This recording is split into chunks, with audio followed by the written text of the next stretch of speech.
যখন আমার সাথে পরিচয় হয় কোন ছেলের সাথে সম্পর্ক ছিল তার, এবং তার সাথে সেক্স করতে গিয়ে তার পেনিস ছিঁড়ে যায়। বলেন কি? বিচি ছিঁড়ে গেলে মানুষ বাঁচে? বিচিটা এখন আছে না ছিঁড়ে পড়ে গেছে? তো কি বাঙালি কি খবর, আবার চলে এসছো পাকামি বাজার কাছে পাকামি করতে। তো আজকে ঘটনাটা হচ্ছে বিচি ছেঁড়া কাণ্ড। তো কি ভিডিওটা শেষ অবধি দেখতে থাকো আর কি মজা নিতে থাকো। আমি এই দুদিন ধরে শুধু একটা কথাই ভাবছি যে কোথায় এমন ঢুকিয়েছিল, বের করার সময় ছিঁড়ে গেছে। ও মানে আমার প্রাইভেট পার্টস গুলো টাচ করা স্টার্ট করেছিল। ও তাহলে স্যান্ডির পিছনে ঢুকেছিল। হ্যাঁ, চিন্তা করো না, স্যান্ডি তোমার জন্য বিচি খুঁজে পেয়েছে। গায়ক তুই আমার বন্ধু, কিন্তু আমি শুনতে পেরেছিলাম যে তোরটা ছিঁড়ে গেছিল এবং হ্যাঁ ছিঁড়ে গিয়ে তুই রুবি হসপিটালে ভর্তি চেয়েছিলি। কোনো অসুবিধা নেই, দেখ দুটা থেকে তোর জন্য আমি কতগুলো নিয়ে এসেছি। ও আচ্ছা আচ্ছা, খুঁজে পেয়েছো, কিন্তু সেটা বড় কথা নয়। বড় কথা হচ্ছে ওর জন্য বেশি বড় আবার নিও না, কারণ আগের বার ও ছিঁড়ে গেছে, এবার কিন্তু তোমারটা ফেটে যাবে। সুতরাং একটু ছোট দেখেই নিও, ঠিক আছে? হ্যাঁ, তোর সাইজটা তো এরকমই হবে। হ্যাঁ, এই সাইজটা ঠিক আছে।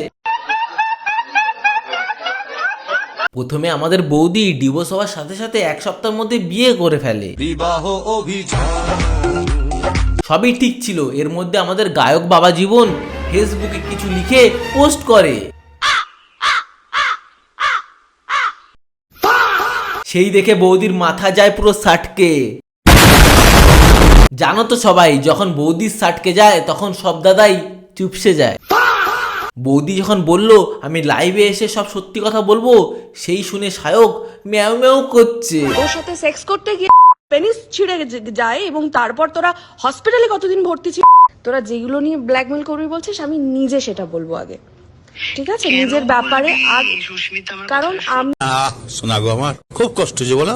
থ্রেট কল, থ্রেট মেসেজ, হুমকি, সমস্তটাই হ্যান্ডেল করতে করতে আসলে লেট হয়ে গেল। তুমি তো আজ পর্যন্ত এর থেকে আরো কত বড় বড় জিনিস হ্যান্ডেল করেছো, এটা তোমার কাছে আর এমন কি? এক সেকেন্ড দাঁড়াও দাঁড়াও, মেন ব্যাপারটা তো হয়েছে সায়কের দাদা আর এই বৌদির ডিভোর্স নিয়ে। তা এখানে সায়কের বিচি কোথায় ছিঁড়ে পড়ে যাচ্ছে, এটা আসছে কেন এর মধ্যে? এইসব শুনে আমার তো এখন এটাই মনে হচ্ছে যে সায়ক ছিল আমাদের এই বৌদির হাজবেন্ড। সায়কদের কাছে শুধু আমার একটাই অভিযোগ আছে, মানে দাদা হোক বা দিদি হোক সেটা বড় কথা নয়। বড় কথা হচ্ছে তোমার বান্ধবী যখন হসপিটালে ভর্তি ছিল তখন তো পুরো আপডেট দিলে, তারপরে যখন তোমাকে গরুর মাংস খাইয়ে দেওয়া হলো তখন পুরো আপডেট দিলে, তারপর আরও বিভিন্ন ঝামেলা নিয়ে তুমি পুরো সবসময় আপডেট দিতে থাকো। তারপর তোমার যখন বান্টুরে ছিঁড়ে গেল তখন ব্লগটা কই? আমি তো ফেসবুকে খুঁজে পাচ্ছি না। আমার শুভসাচীর সাথে যখন পরিচয় হয় তখন ওর অলরেডি এক্স গার্লফ্রেন্ডস প্রচুর এক্সিস্ট করছে। তা এত কিছু জানা সত্ত্বেও তুমি কেন এসেছিলে রিলেশনে? তখন আমার আবেগে কাজ করছে, বিবেক কাজ করে না। তা তোমার আগে কোনো বিয়ে টিয়ে ছিল না কি বলো তো? আমি ঠিক বুঝতে পারছি না। আমার আগে বিয়ে ছিল। ও তাহলে এই ব্যাপার, তোমার আগে ছিল, তাহলে এই নিয়ে তো তিনটে হলো। হ্যাঁ, তোমার ব্যাপারটা ঠিক এই গানটার সাথে মিলে গেল না?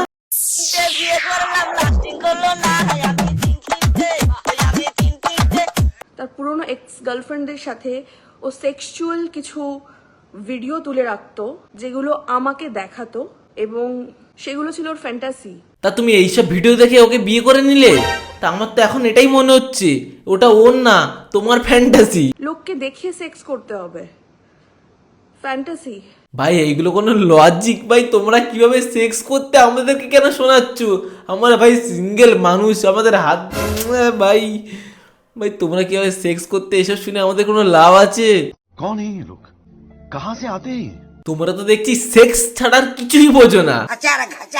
আমি এগুলোকেই ভাবতাম বোধহয় নর্মাল। তুমি যদি তখন নর্মাল ভাবে নিতে পারো, আমরা কেন আটকে উঠবো? আমরাও নর্মাল ভাবে নিচ্ছি, কারণ সবই তো সেক্স। সেক্স। তখন সায়ক বলে ছি ছি ছি তুই প্রেগনেন্ট। তার মা আমাকে বলেছিল যে আমি তো কখনো চাইনি আমার বংশ বিস্তার হোক। বংশ বিস্তার করতে তো চাইবে না, কারণ যদি এরকম প্রোডাক্ট বেরিয়ে পড়ে। মাদারের বাচ্চা। তোমরা কি জানতে চাও এই যে সায়ক এত ফ্যামিলি ব্লগ ছাড়ে, এত সুন্দর সুন্দর মিষ্টি মিষ্টি ভাব দেখায়, আসলে ওর কাছে এটা কি? ডিভোর্সের আগে পর্যন্ত সায়ক চক্রবর্তী আমাকে বুঝিয়েছে, দেখ আমাদের এই ফ্যামিলি যে ড্রামাটা আমরা দেখাই সেটা আমাদের বিজনেস। अरे बाप रे, ये तो धोती खोल रहा है। আবার এই সলিউশনও দিয়েছে, দাদা তোকে ভালোবাসে না, কি দাদা তোর অন্য অন্য ছেলে অন্য মেয়ের সাথে শুচ্ছে তো কি হয়েছে, তুই অন্য কোনো ছেলের সাথে শো, কিন্তু সম্পর্কটাকে ঠিক রাখ।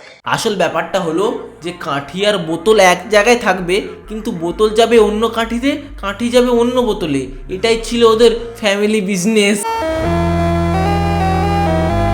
তো গাইজ আজকে ভিডিওটা এতটুকুই ছিল। তোমাদের কেমন লাগছে লাইক কমেন্ট শেয়ার সাবস্ক্রাইব করে জানো, কি করছো সাবস্ক্রাইবটা করো। আর আজকে ভিডিওটা একটু ছোট হয়ে গেছে, আবার যদি তোমরা এদেরকে নিয়ে পার্ট 2 চাও তাহলে তাদের কমেন্ট করো। Tata bye bye.